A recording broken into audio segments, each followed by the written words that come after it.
السلام علیکم رحمۃ اللہ وبرکاتہ۔ میں آپ کا اپنا پیارا دوست اسرائیل خان پھر سے حاضر ہوں the real history RH channel لے کر۔ امید ہے آپ کو یہ کہانی اچھی لگتی ہوگی۔ یہ آپ کا اپنا چینل ہے، اسے لائک، سبسکرائب، کمنٹ اور شیئر ضرور کریے گا۔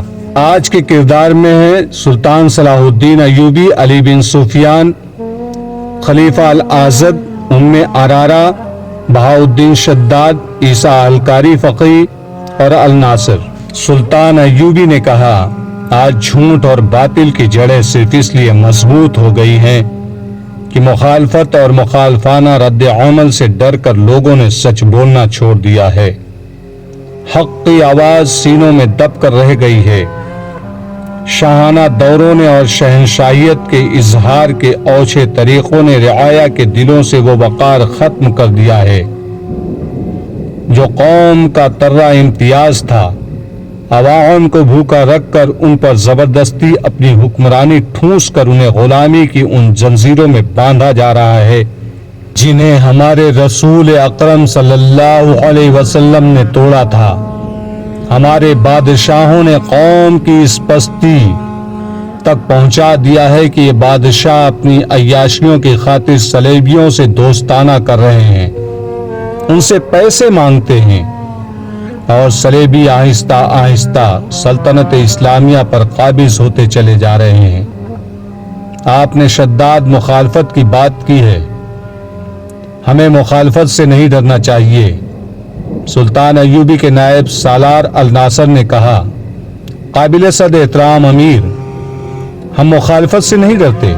آپ نے ہمیں میدان جنگ میں دیکھا ہے، ہم اس وقت بھی نہیں ڈرے تھے جب ہم محاصرے میں لڑے تھے، ہم بھوکے اور پیاسے بھی لڑے تھے۔ صلیبیوں کے طوفان ہم نے اس حالت میں بھی روکے تھے جب ہماری تعداد کچھ بھی نہیں تھی۔ مگر میں آپ کو آپ کی ہی کہی ہوئی ایک بات یاد دلانا چاہتا ہوں۔ آپ نے ایک بار کہا تھا کہ حملہ جو باہر سے آتا ہے اسے ہم قلیل تعداد میں بھی روک سکتے ہیں، لیکن حملہ جو اندر سے ہوتا ہے اور جب حملہ آور اپنی قوم کے افراد ہوتے ہیں تو ہم ایک بار تو چونک اٹھتے ہیں اور سن ہو جاتے ہیں کہ یا خدائے ذوالجلال یہ کیا ہوا۔ قابل احترام امیر مصر، جب ملک کے حاکم ملک کے دشمن ہو جائے تو آپ کی تلوار نیام کے اندر تڑپتی رہے گی، باہر نہیں آئے گی۔ سلطان ایوبی نے کہا، آپ نے درست کہا الناصر، میری تلوار نیام میں تڑپ رہی ہے، یہ اپنے حاکموں کے خلاف باہر نہیں آنا چاہتی۔ میرے دل میں قوم کے حکمرانوں کا ہمیشہ احترام رہا ہے۔ ملک کا حکمران قوم کی عظمت کا نشان ہوتا ہے، قوم کی وقار کی علامت ہوتا ہے، لیکن آپ سب غور کریں کہ ہمارے حکمرانوں میں کتنی کچھ عظمت اور کتنا کچھ وقار رہ گیا ہے۔ میں صرف خلیفہ الاعظم کی بات نہیں کر رہا، علی بن سفیان سے پوچھو، اس کا محکمہ موصل، حلب، دمشق، مکہ اور مدینہ منورہ کی جو خبریں لایا ہے وہ یہ ہے کہ خلافت کی تعیش پرستی کی وجہ سے جہاں جہاں کوئی امیر اور حاکم ہے وہ وہاں کا مختار کل بن گیا ہے۔ سلطنت اسلامیہ ٹکڑوں میں بٹتی جا رہی ہے۔ خلافت اس قدر کمزور ہو گئی ہے کہ اس نے عمرہ اور حکام کو ذاتی سیاست بازیوں کے لیے استعمال کرنا شروع کر دیا ہے۔ میں اس خطرے سے بے خبر نہیں کہ قوم کے بکھرے ہوئے شیرازے کو ہم جب اکجا کرنے کی کوشش کریں گے تو یہ اور بکھرے گا، ہمارے سامنے پہاڑ کھڑے ہو جائیں گے، لیکن میں گھبراؤں گا نہیں، اور مجھے امید ہے کہ آپ بھی نہیں گھبرائیں گے۔ میں آپ کے مشوروں کا احترام کروں گا، لیکن میں آئندہ خلیفہ کے بلاوے پر صرف اس صورت میں جاؤں گا کہ جب کوئی ضروری کام ہوگا۔ فوری طور پر میں خطبے سے خلیفہ کا نام اور ذکر نکلوا رہا ہوں۔ سب نے سلطان ایوبی کے اس اقدام کی حمایت کی اور اسے اپنی پوری مدد اور ہر طرح کی قربانی دینے کا یقین دلایا۔ خلیفہ الاعظم اس وقت اپنے ایک خصوصی کمرے میں تھا جب قاصد نے اسے بتایا کہ صلاح الدین ایوبی نے کہا ہے کہ اگر کوئی ضروری کام ہے تو میں آ سکتا ہوں، ورنہ میں بہت مصروف ہوں۔ خلیفہ آگ بگولا ہو گیا۔ اس نے قاصد سے کہا کہ رجب کو میرے پاس بھیج دو۔ رجب اس کے حفاظتی دستے کا کماندار تھا، جس کا عہدہ نائب سالار جتنا تھا وہ مصر کی فوج کا افسر تھا، اسے خلیفہ کے باڈی گارڈز کی کمان دی گئی تھی۔ اس نے قصر خلافت اور خلیفہ کے حفاظتی دستوں میں چن چن کر سوڈانی حبشیوں کو رکھا تھا۔ وہ سلطان ایوبی کے مخالفین میں سے اور خلیفہ کے خوشامدیوں میں سے تھا۔ اس وقت خلیفہ کے اس خصوصی کمرے میں عرارہ موجود تھی۔ جب قاصد صلاح الدین ایوبی کا جواب لے کر آیا تھا، اس نے خلیفہ سے کہا، صلاح الدین آپ کا نوکر ہے، آپ نے اسے سر چڑھا رکھا ہے، آپ کیوں نہیں اسے معزول کر دیتے؟ کیوں نہیں اپنے سپاہی بھیج کر اسے حراست میں یہاں بلوا لیتے؟ خلیفہ نے غصے کے عالم میں کہا، اس لیے کہ اس کے نتائج اچھے نہیں ہوں گے۔ فوج اس کی کمان میں ہے، وہ میرے خلاف فوج استعمال کر سکتا ہے۔ اتنے میں رجب آ گیا۔ اس نے جھک کر فرشی سلام کیا۔ اعلیٰ حضرت نے غصے سے کانپتی ہوئی آواز میں اسے کہا، میں پہلے ہی جانتا تھا کہ یہ کمبخت خود سر اور سرکش آدمی ہے، یہ صلاح الدین ایوبی۔ میں نے اسے بلایا تو یہ کہہ کر آنے سے انکار کر دیا ہے کہ کوئی ضروری کام ہے تو آؤں گا، ورنہ آپ کا بلاوا میرے لیے کوئی معنی نہیں رکھتا، کیونکہ میرے سامنے ضروری کام پڑے ہیں۔ غصے میں بولتے بولتے اسے ہچکی آئی، پھر کھانسی اٹھی اور اس نے دل پر ہاتھ رکھ لیا۔ اس کا رنگ زرد ہو گیا۔ اس حالت میں کمزور سی آواز میں کہا، بدبخت کو یہ بھی احساس نہیں کہ میں بیمار ہوں، میرا دل مجھے لے بیٹھے گا، میرے لیے غصہ ٹھیک نہیں، مجھے اپنی صحت کا غم کھائے جا رہا ہے اور اسے اپنے کاموں کی پڑی ہے۔ رجب نے پوچھا، آپ نے اسے کیوں بلایا تھا؟ مجھے حکم دیجیے۔ میں نے اسے صرف اس لیے بلایا تھا کہ اسے احساس رہے کہ اس کے سر پر ایک حاکم بھی ہے۔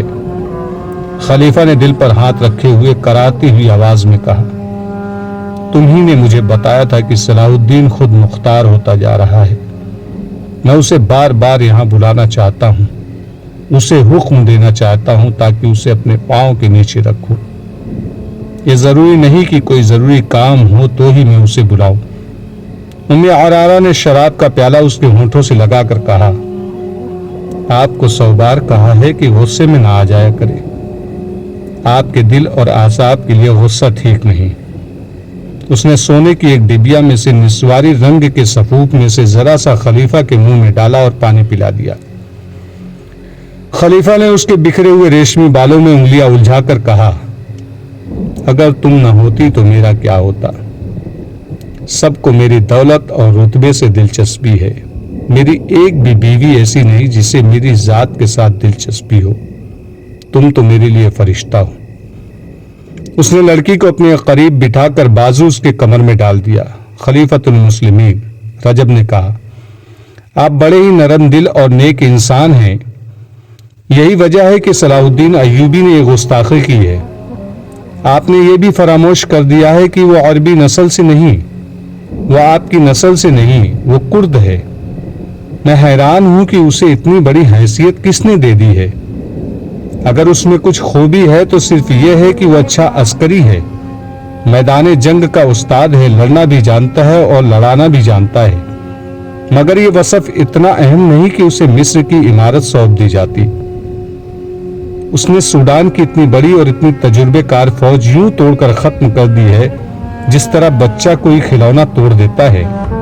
آپ ذرا غور فرمائیے کہ جب یہاں سوڈانی باشندوں کی فوج تھی، ناجی اور اوروش جیسے سالار تھے تو رعایا آپ کے کتوں کے آگے بھی سجدے کرتی تھی۔ سوڈانی لشکر کے سالار آپ کے دہلیز پر حاضر رہتے تھے۔ اب یہ حال ہے کہ آپ اپنے ایک ماتحت کو بلاتے ہیں تو وہ آنے سے انکار کر دیتا ہے۔ خلیفہ نے اچانک گرج کر کہا، رجب تم ایک مجرم ہو۔ رجب کا رنگ پیلا پڑ گیا۔ عرارہ بدک کر اعلیحضرت سے الگ ہو گئی۔ اعلیحضرت نے اسے پھر بازو کے گھیرے میں لے کر اپنے ساتھ لگا لیا اور پیار سے بولا، کیا میں نے تمہیں ڈرا دیا ہے؟ میں رجب سے یہ کہنا چاہتا ہوں کہ آج 2 سال بعد مجھے بتا رہا ہے کہ ہماری پرانی فوج اور اس کے سالار اچھے تھے اور صلاح الدین کی بنائی ہوئی فوج خلافت کے حق میں اچھی نہیں۔ کیوں رجب؟ تم یہ بات پہلے بھی جانتے تھے، چپ کیوں رہے؟ اب جب کہ یہ امیر مصر اپنی جڑیں مضبوط کر چکا ہے، مجھے بتا رہے ہو کہ وہ خلافت کا باغی اور سرکش ہے؟ رجب نے کہا میں حضور کے خطاب سے ڈرتا تھا، سلطان ایوبی کا انتخاب بغداد کی خلافت نے کیا تھا، یہ آپ کے مشورے سے ہی ہوا ہوگا، میں خلافت کے انتخاب کے خلاف زبان کھولنے کی جرات نہیں کر سکتا تھا۔ آج امیر مصر کی گستاخی اور اس کے زیر اثر آپ کے دل کے درد نے مجھے مجبور کر دیا ہے کہ زبان کھولوں۔ میں کب سے دیکھ رہا ہوں کہ صلاح الدین کئی بار آپ کے حضور گستاخی کر چکا ہے، میرا فرض ہے کہ آپ کو خطروں سے آگاہ کروں اور بچاؤں۔ اس دوران ام عرارہ خلیفہ کے گالوں سے گال رگڑتی رہی اور اس کی انگلیوں میں انگلیاں الجھا کر بچوں کی طرح کھیلتی رہی۔ ایک بار اس نے خلیفہ کے گالوں کو ہاتھوں میں تھام کر پوچھا، طبیعت بحال ہوئی؟ خلیفہ نے اس کی ٹھوڑی کو چھیڑتے ہوئے کہا، دوائی نے اتنا اثر نہیں کیا جتنا تیرے پیار نے کیا ہے۔ خدا نے تجھے وہ حسن اور وہ جذبہ دیا ہے جو میرے ہر روگ کے لیے اکسیر ہے۔ اس نے ام عرارہ کا سر اپنے سینے پر ڈال کر رجب سے کہا، روز قیامت جب مجھے جنت میں بھیجیں گے تو میں خدا سے کہوں گا کہ مجھے کوئی حور نہیں چاہیے، مجھے ام عرارہ دے دو۔ ام عرارہ صرف حسین ہی نہیں، رجب نے کہا، یہ بہت ہوشیار اور ذہین بھی ہے۔ حضور کا حرم سازشوں کا گھر بنا ہوا تھا، اس نے آ کر سب کو لگام ڈال دی ہے۔ اب کسی کی جرت نہیں کہ کوئی عورت کسی عورت کے خلاف یا کوئی اہلکار قصر خلافت میں ذرا سی بھی گڑبڑ کرے۔ رجب صلاح الدین ایوبی کے متعلق بات کر رہے تھے۔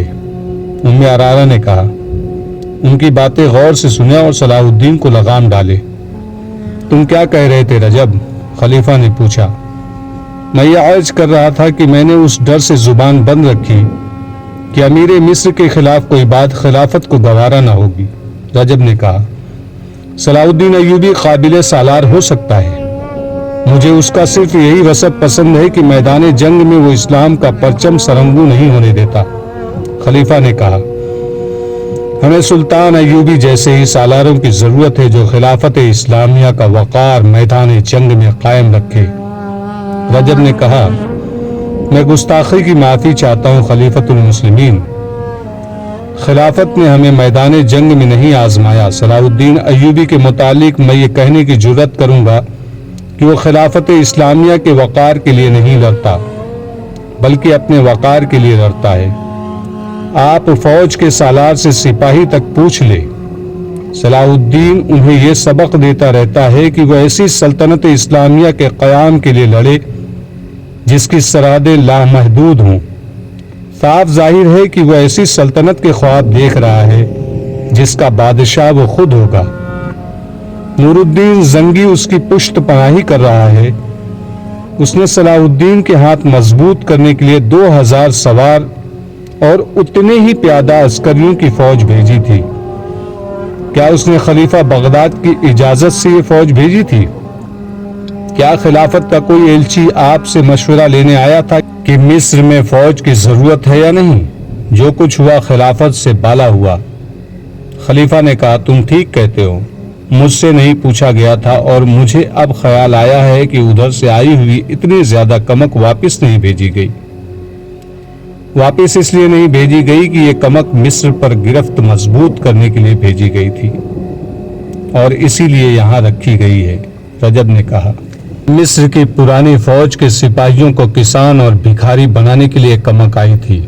ناجی، اوروش، قاقیس، عبیدزدان، ابی آذر اور ان جیسے 8 اور سالار کہاں ہیں؟ حضور نے کبھی سوچا نہیں؟ ان سب کو صلاح الدین ایوبی نے خفیہ طور پر قتل کرا دیا تھا۔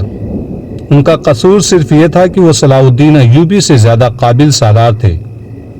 یہ قتل کس کی گردن پر ہے؟ صلاح الدین نے حاکموں کی مجلس میں کہا تھا کہ خلیفہ مصر نے ان سب کو غداری